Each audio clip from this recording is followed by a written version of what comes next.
Hey head turner, let's talk about what it's going to take for you not to get caught up so that ultimately you're not wasting your time, your youth, your energy, and your coins on a dead-end story. And really, as I even say that, listen, the dead-end story part is up for debate. That's what we're going to talk about now.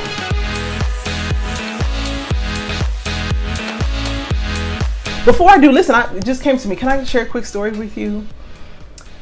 So when I was in 7th grade, there was this guy that I dated, or that I went with, because you go with somebody in 7th grade, but his name was Ricky Daniels, and all the girls loved Pretty Ricky, and so did I. I thought he was like a great catch, right? And we were at a skating party, and somehow my mama found out that Monique and Ricky went together. So when I came home, she wanted me to break up with him, and I was like begging and pleading for her not to let me do it because all the girls liked him, and I was like, but he likes me. And so she was like, so he's just doing his duty? And I was like, oh, okay, tell me about, put me on game. Wow. So I was like, I say that to say that, many black women aren't taught about dating. We're not taught about how to be and what to look for, and just rules of the game, like the rules of engagement, to be honest with you. Many women just accept. They feel like they have no power, no choice, and just accept whoever says I like you first, whoever gives you a compliment, whoever says, listen, you my gal, even when he's no good.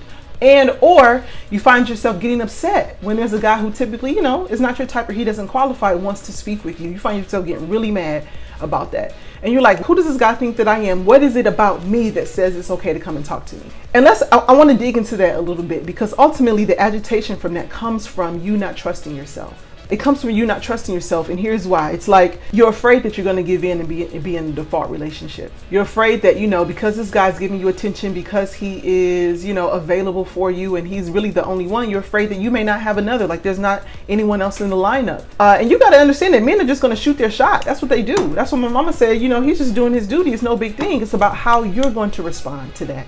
That is the key. But listen, you don't have to get mad. You don't have to accept the first person who shows interest. Instead, what you have to do is that you have to believe in your ability to identify God's best for you. This may sound like something that's easier said than done, and I totally get it. And this is why I teach this in the Sacred Beauty Circle, right? In the Sacred Beauty Training. Because ultimately you have to start paying attention to the signals that your body is sending. Listen, your body is a source of information, and you have to start paying attention to what feels true, what feels pure, what feels good, what feels lovely. Start paying attention to what feels abundant and like big and expansive and increasing, and also notice and identify and pay attention to what doesn't feel good to you. Pay attention to what feels negative, what feels really restrictive and contracting and diminishing. Pay attention to what is not profitable in your life. You have to pay attention to that, because the body is a source of information.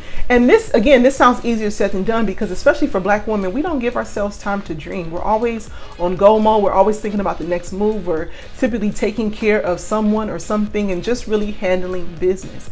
And when you do get a moment to feel and just relax, sometimes it feels uncomfortable because it's unfamiliar to you. You like to be on go mode. And ultimately what that does is that kind of lends behavior to putting you back into that dead end situationship. But there's hope for you. All you got to do is start believing your ability to identify God's best for you. And this is what I can help you to do. But here's what I want you to do. I have a gift for you. I want you to go to the description box and get the Sacred Beauty Checklist, because there you will discover 8 beauty secrets, and you can use these fun, simple, easy practices to, guess what, to remind yourself of the goodness within. This is going to strengthen the connection with yourself and with your beauty. And it is from this place that you can begin to see a way out, so that you're not hanging around and entertaining a guy that is no good for you, a guy that you don't even like. Okay? Go ahead and get the Sacred Beauty Checklist. My name is Monique Head, and guess what, y'all? I am a pioneer. I'm a pioneer on the topic of femininity for black women on YouTube. And I'm also the founder of Feminine Influence Finishing School. We are a coaching and training company that helps black Christian women attract quality men, so that ultimately you can have a lifelong living relationship. Okay? Do me a favor. I want you to share this video with just one woman that you think could really benefit from it. She might be interested in hearing what's shared here. And go ahead and do that, because when you share, you add value. My name is Monique Head, and I will see you head turners in the next video. Take care and God bless. Bye.